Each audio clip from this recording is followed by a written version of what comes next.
Okay, hello everyone. I'm Ray from Modex 3D Europe team, and today our topic is achieving lightweight parts through fluid assistance injection molding.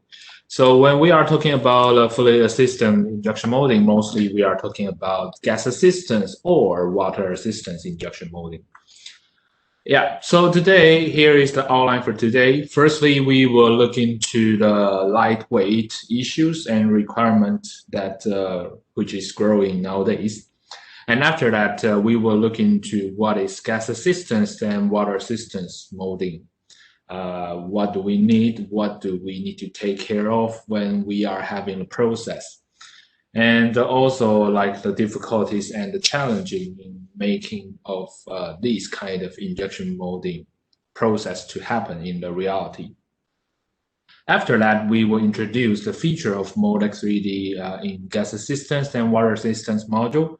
So you can know that how could we help the user to improve their product quality and the productivity in the gas assistance or water assistance injection molding cases.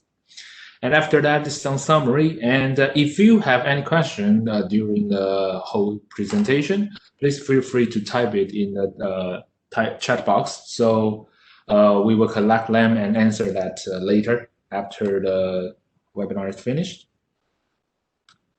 Yeah. So here is the first page and the lightweight issue and the requirement, the fuel consumption. Actually, nowadays the fuel consumption is growing higher and higher because right now most of the people, most of the countries still get a growing population.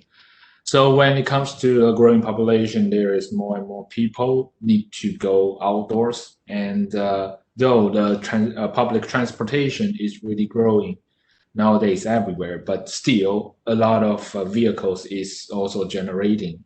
Yeah. So lightweight becomes a really important thing in the future, especially in the automotive industry. And beside that, because of right now, we are already knowing that, for example, Tesla or Volkswagen or like Audi, they are trying to generate some electronic vehicles.